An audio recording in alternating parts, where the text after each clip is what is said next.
Hello दोस्तों, welcome back to my channel. दोस्तों, आशा करते हैं सब लोग अच्छे से पढ़ रहे होंगे और काफ़ी कुछ आप लोग को कंप्लीट भी हो गया होगा। ठीक है, रिवीजन करते रहिए। तो आज हम लोग देखेंगे लॉग के अनुसार सर्वाधिक मान्य है जो जितनी भी अवस्थाएं इन्होंने दी हैं उनको देखेंगे। ठीक है, तो 11 अवस्थाएं इन्होंने दी हैं। तो सबसे पहले इनको कंप्लीट करेंगे, फिर इसके बाद कुछ इंपॉर्टेंट नोट्स हैं उनको देखेंगे। तो हमारा मोटिवेशन जो है वो कंप्लीट हो जाएगा। तो सबसे पहली अवस्था इनकी है गर्भावस्था, जिसको इंग्लिश में बोलेंगे प्रेटर्नल्स पीरियड। गर्भाधान से जन्म तक की है। शैशवावस्था में इन्फेंसी, जन्म से 2 सप्ताह है। ठीक है, ध्यान दीजिएगा 2 सप्ताह लिखा हुआ है ये। फिर है बचपनावस्था, बेबीहुड है 2 सप्ताह से लेके 2 वर्ष तक की। फिर पूर्व बाल्यावस्था, अर्ली चाइल्डहुड है 2 से लेके 6 वर्ष तक की। ठीक। फिर उत्तर बाल्यावस्था है, लेट चाइल्डहुड है 7 से लेके 12 वर्ष तक की है।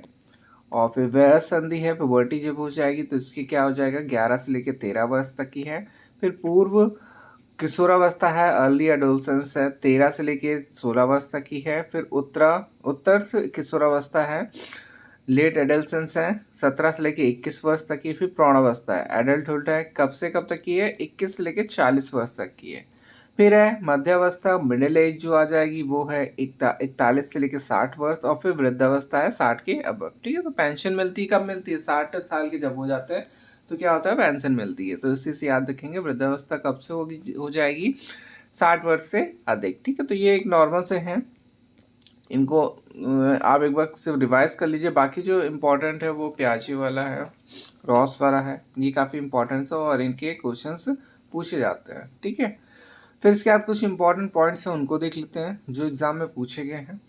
सबसे पहले दिए गया, संवेग की उत्पत्ति होती है मूल प्रवृत्तियों से। किससे होती है, मूल प्रवृत्तियों से होती है।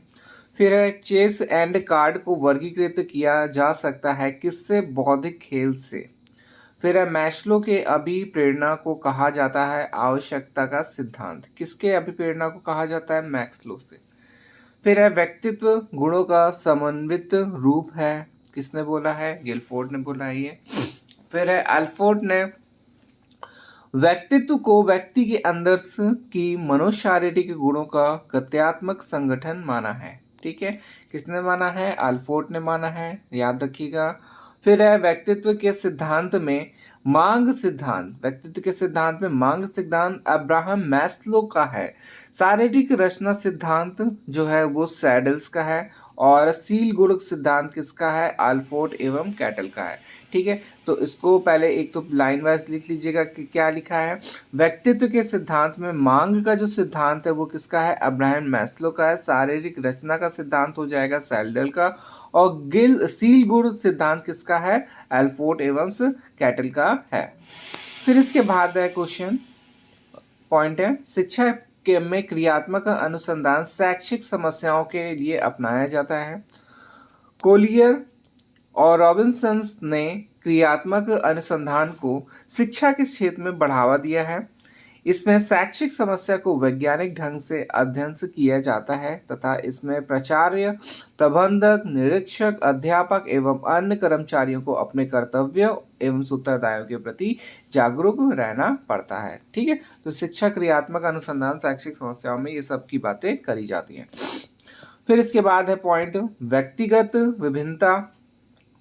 किन्हीं भी दो व्यक्तियों पर परस्पर एक जैसा होना व्यक्तिगत विभिन्नता कहलाती है। ठीक है, फिर है छात्रों को व्यक्तिगत विभिन्नता के आधार पर व्यवसायिक निर्देशन से दिया जाना चाहिए। ठीक है, किसके भिन्नता के आधार पर, व्यक्तिगत भिन्नता के आधार पर। ठीक है, क्योंकि अलग अलग रुचि होती है सबके में कि कौन सा व्यवसाय कौन करेगा और किस पे उत्तम है, मतलब कि सबसे सर्वश्रेष्ठ है उसी में वो अपना व्यवसाय करे जिससे कि वो आगे बढ़ सके। फिर है छात्रों की रुचि, बौद्धिक स्तर, आवश्यकता आदि को ध्यान रखते हुए पाठ्यक्रम का निर्माण करना चाहिए। व्यक्तिगत भिन्नता को ध्यान में रखते हुए विभिन्न शिक्षण विधियों का प्रयोग शिक्षण में करना चाहिए।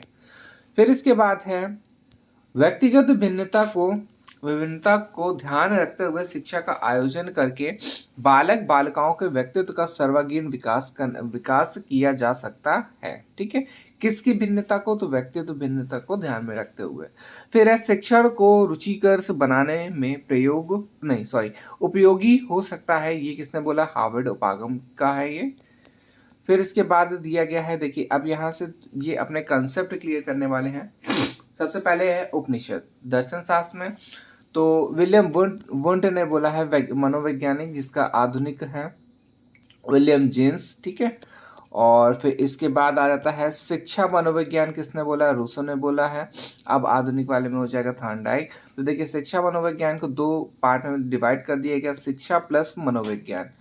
तो शिक्षा शब्द जो है संस्कृत के शिक्ष धातु और आ प्रत्यय से सीखना और सिखाना होता है इसकी मीनिंग। और इंग्लिश में क्या हो जाएगा? लैटिन, देखिए इंग्लिश जो है, अंग्रेजी जो है लैटिन के अंदर से एजुकेटम। ठीक है, एजुकेटम एक शब्द है ई से, जिसका अर्थ होता है अंदर से, कॉटम से बाहर निकालना। ठीक है, आंतरिक शक्तियों को बाहर निकालना। और फिर इसके बाद है मनोवैज्ञानिक, जो इंग्लिश में बोलेंगे साइकोलॉजी। इसमें होता है साइको मतलब होता है आत्मा, और लॉजी मतलब होता है विज्ञान। ठीक है, तो इसका पूरा क्या हो जाएगा? आत्मा की विज्ञान का अध्ययन। ठीक है, तो इसको आप लोग नोट डाउन कर लीजिएगा। ये मैप ऐसे ही बना के इसको नोट डाउन कर ले तो ज़्यादा सही रहेगा, इसको आप एक्सप्लेन कर सकते हैं। ठीक है, फिर इसके बाद दिया गया है लेखन कौशल की विधियाँ। अब लेखन कौशल मतलब कैसे क्या लिखना है, उसकी विधियाँ दी गई हैं। तो 4 विधियाँ हैं, सुलेख है, अनुलेख है, प्रतिलेख है और श्रुति लेख है। तो सुलेख में क्या हो जाएगा? सुंदर लेख हो जाएगा। अनुलेख में क्या हो जाएगा? किसी लेख का जैसा का तैसा अनुकरण करना। ठीक है, वैसे ही लिखना। प्रतिलेख में क्या हो जाएगा? किसी गद्यांश या पद्यांश को देखकर लिखना। ठीक है, प्रतिलेख में क्या हो जाएगा? सेम टू सेम में किसी गद्यांश या पद्यांश को देखकर लिखना। फिर श्रुति लेख में क्या हो जाएगा? सुनकर लिखना। ठीक है, तो मेरे ख्याल से ये वाला समझ में आ गया होगा, सुलेख, अनुलेख, प्रतिलेख और श्रुतिलेख। फिर इसके बाद है संवेग मतलब मोमेंटम। तो किसने क्या बोला है इसको देख लेते हैं। तो सबसे पहले गिलफोर्ड ने क्या बोला है? प्राथमिक में क्या आ जाएगा? प्रेम है, भय है, क्रोध है। और द्वितीयक में, और प्राथमिक हो गया, द्वितीयक हो गया, तृतीयक हो गया। ठीक है, तो ये बोला है किसने? गिलफोर्ड ने बोला है। फिर गेट्स ने क्या बोला है? इन्होंने बोला है क्रोध, भय, प्रेम, दया और कामुकता जो है, ये किसने बोला है? ये गेट्स ने बोला है। रॉस ने क्या बोला है? ज्ञानात्मक में क्रोध है, क्रियात्मक में घृणा है, भावात्मक में प्रेम है। और मैकडुगल के कुल कितने हैं? 14 है। ठीक है, तो ये एक बार खाली रिवाइज कर लीजिए बस। फिर है संवेग की विशेषताएं। अब इनमें क्या विशेषताएं होती हैं संवेग की, तो वो बताना है, बताया गया है इस पे। तो सबसे पहला पॉइंट दिया गया है तीव्र है, क्षणिक है, व्यक्तिगत भिन्नता है। देखिए ठीक है, व्यक्तिगत भिन्नता देखिए सब में होता है, कोई भी व्यक्ति सेम नहीं होता है। फिर शारीरिक परिवर्तन है, सबका अलग अलग होता है शरीर। फिर इसके बाद मूल वस्तुओं तथा परिस्थितियों से संबंधित होते हैं ये। फिर इसके बाद दिया गया है कुछ इंपॉर्टेंट पॉइंट्स हैं, उनको देख लीजिए। शिक्षण की विभिन्न विधियों के प्रयोग हेतु कौन सी अवस्था सर्वाधिक उपयोगी रहेगी? तो कौन सी होती है? बाल्यावस्था। ठीक है, क्योंकि बेस अगर हमारा सही होगा तो आगे हम लोग अच्छे बनेंगे। और क्या हो जाएगा, जैसे कि कुल मिला के ये है कि पॉजिटिव रहेगा तो पॉजिटिव बनेंगे, नेगेटिव रहेगा तो नेगेटिव रहेंगे। ठीक है, फिर एक कक्ष में शिक्षक एवं विद्यार्थियों के मध्य संप्रेषण होना चाहिए, उद्देश्य केंद्रित। ठीक है, फिर इसके बाद दिया गया एक अच्छा अध्यापक विद्यार्थियों के मध्य बढ़ावा देता है। किस चीज का बढ़ावा देता है? सहयोग एवं प्रतिस्पर्धा की भावना को। फिर इसके बाद है बुद्धि परीक्षण के सिद्धांतों में डॉक्टर भाटिया बैटरी बुद्धि परीक्षण से जुड़े हैं, वहीं डॉक्टर जलोटा जो है साधारण मानसिक योग्यता से परीक्षण से जुड़े हैं। ठीक है, तो ये इंपॉर्टेंट पॉइंट है, ध्यान दीजिएगा। फिर इसके बाद है तत्परता का नियम से प्रभाव का नियम, संवाद सिद्धांत, अभ्यास एवं से त्रुटि का सिद्धांत, बिल्ली पर अधिगम सिद्धांत ने से कौन जुड़े हैं? थॉर्नडाइक जुड़े हैं। तो ये सारे सिद्धांत आप लोग नोट डाउन कर लें क्योंकि लिखने के लिए काम आएंगे ये। कौन सा है? तत्परता का नियम है, प्रभाव का नियम है, संवाद सिद्धांत, अभ्यास एवं त्रुटि का सिद्धांत और बिल्ली पर अधिगम, ये किससे संबंधित है? थॉर्नडाइक से संबंधित है। फिर है प्रतिभाशाली शब्द का प्रयोग बी एफ स्किनर ने ऐसे बालकों के लिए किया है जो अधिक बुद्धिमान होते हैं। ऐसे बालकों के लिए शिक्षण की योजना, विधि, परिभ्रमण, वाद विवाद, गोष्ठियां और बौद्धिक प्रतियोगिता आवश्यक मानी जाती हैं। टर्मन के अनुसार इन्होंने क्या बोला है, बी एफ स्किनर ने तो ये मान लिया कि ऐसे जो अधिक बुद्धिमान से होते हैं बालक, ऐसे बालकों के लिए क्या है, शिक्षण की योजना, विधि, परिभ्रमण, बाल विवाद, गोष्ठियां, बौद्धिक प्रतियोगिता और आवश्यक माना है। वहीं टर्मन ने क्या करा है, 140 बुद्धि लब्धि वाले विद्यार्थी प्रतिभाशाली होते हैं। ठीक है, ये टर्मन ने बोला है। और 70 से कम बुद्धि लब्धि वाले को क्या बोला है, मंद बुद्धि बोला है। ठीक है, तो इसका चार्ट भी है, चार्ट आप लोग देख लें, उससे काफी कुछ आप लोगों को क्लियर हो जाएगा। फिर इसके बाद दिया गया चिन्ह अधिगम्स सिद्धांत के प्रवर्तक कौन है, तो टॉलमैन है। कौन है? टॉलमैन है चिन्ह अधिगम सिद्धांत के प्रवर्तक। फिर है वाइगोस्की के संज्ञानात्मक विकास सिद्धांत को सामाजिक सांस्कृतिक सिद्धांत कहा जाता है। ठीक है, तो ये क्वेश्चन से काफ़ी बार पूछा गया है, घुमा फिरा के इस पर C-TET में पूछा जाता है। ठीक है, तो वाइगोस्की जहाँ पे आएंगे तो उनका क्या हो जाएगा, सामाजिक सांस्कृतिक सिद्धांत। ठीक, फिर इसके बाद है सीखने का सर्वाधिक उपयुक्त अर्थ है व्यवहार में परिमार्जन। फिर है मनोविज्ञान का शिक्षा के क्षेत्र में सबसे बड़ा योगदान क्या है, तो बाल केंद्रित शिक्षा है। ठीक है, तो मनोविज्ञान का सबसे जो शिक्षा में के क्षेत्र में सबसे बड़ा योगदान क्या है, तो बाल केंद्रित शिक्षा है, ध्यान रखिएगा। फिर इसके बाद है बाल केंद्रित शिक्षा की प्रणाली का स्थापित करना और शिक्षा के सत्तावादी स्तर को अप्रभावी बनाने, इस तरह मनोविज्ञान की सबसे बड़ी भूमिका है। ठीक है, तो ये पूरा सेंटेंस हो गया। फिर इसके बाद है विकास एवं वृद्धि, काफी इंपॉर्टेंट है ये भी पॉइंट। विकास क्या होता है, गर्भाधान से लेकर जीवन से पर्याप्त चलने वाली प्रक्रिया है। इसमें शारीरिक, मानसिक, संवेगात्मक आदि सभी परिवर्तन शामिल होते हैं। वृद्धि में क्या होता है, मुख्यतः शारीरिक परिवर्तनों को शामिल किया जाता है। ठीक है, तो विकास क्या होता है, विकास आप इंटरनल मान लीजिए, और वृद्धि में क्या हो जाएगा आपका एक्सटर्नल मान लीजिए। फिर इसके बाद है अध्यापक के लिए शिक्षा मनोविज्ञान आवश्यक है, क्योंकि इससे उसे अपने शिक्षण को अधिक प्रभावशाली बनाने में सहायता मिलती है। ठीक है, तो अध्यापक के लिए क्या इंपॉर्टेंट है, कौन सा सब्जेक्ट, तो मनोविज्ञान आवश्यक है। फिर इसके बाद दिया गया है समावेशी शिक्षा में प्रतिभाशाली बच्चों से लेकर विशिष्ट क्षमता वाले, जैसे कि मंदबुद्धि हो गए, अंधे एवं बहरे बालक जो होते हैं, बच्चों तक शिक्षा में शामिल किया जाता है। तो इंक्लूसिव एजुकेशन जो है उसमें सारे बच्चों को शामिल कर लेते हैं। फिर दिया गया हैवार्ड एवंस और लेंसली, तो इन्होंने अपनी पुस्तक एक्सेप्शनल चिल्ड्रंस में यह बताया कि विशिष्ट बालक वे हैं जिनका निष्पादन मानक से उच्च या निम्न होने के कारण उनके लिए विशेष शिक्षा की आवश्यकता होती है। ठीक है, तो किसने बोला है, हैवर्ड एवंस और लेंसली। फिर इसके बाद है मनोवैज्ञानिकों के अनुसार इन्होंने क्या बोला है कि विशिष्ट बालक प्राय विकास के प्रमुख क्षेत्रों जैसे कि मानसिक हो गया और शारीरिक, मानसिक, संवेगात्मक, नैतिक और सामाजिक में सामान्य बच्चों से मात्रात्मक एवं गुणात्मक रूप से भिन्न होते हैं। ठीक है, तो ये वाला क्वेश्चन भी पूछा गया है एग्जाम में, वैसे तो सारे पूछे गए हैं बट ये 2021 में भी पूछा गया है। ठीक है, 2021 में भी पूछा गया ये वाला क्वेश्चन। फिर इसके बाद है फ्रायड का सिद्धांत, और ये हम लोग पढ़ चुके हैं बट इस पे आपको एक्सप्लेन कर दिया जाएगा जिससे कि आप लोग को और भी समझ में आए। सबसे पहले दिया गया है इड। फिर इसमें क्या होता है कि इच्छाओं की जननी होती है, इच्छा जन्मजात होता है, पूर्णतः सुखवादी होता है, पशुता होता है, सपनों की दुनिया होती है, उचित अनुचित का ज्ञान नहीं होता है, इस पे पूर्वजों के स्मृति अवशेषों का भंडार होता है। ठीक है, तो ये सारा किस में होता है, इड में होता है।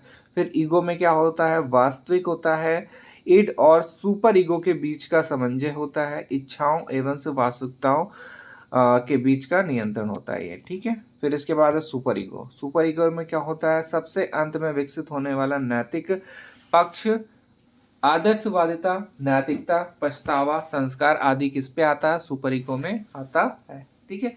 तो ये तीनों देख लीजिएगा, इससे भी क्वेश्चन पूछा जाता है। फिर इसके बाद है चेतन मन। चेतन मन में क्या हो जाएगा, वर्तमान एवं तत्कालिक ज्ञान जो होता है उसको क्या बोलेंगे, चेतन मन होता है। अर्ध चेतन मन में क्या हो जाएगा, जीभ लड़खड़ाना, भूल जाना पुनः चेतना में लाया जा सकता है। फिर है अचेतन में सबसे बड़ा भाग दमित इच्छाएं, काम शक्ति पुनः चेतना में नहीं लाया जा सकता है, ठीक है। तो ये शॉर्ट में है, इसको बस देख लीजिए।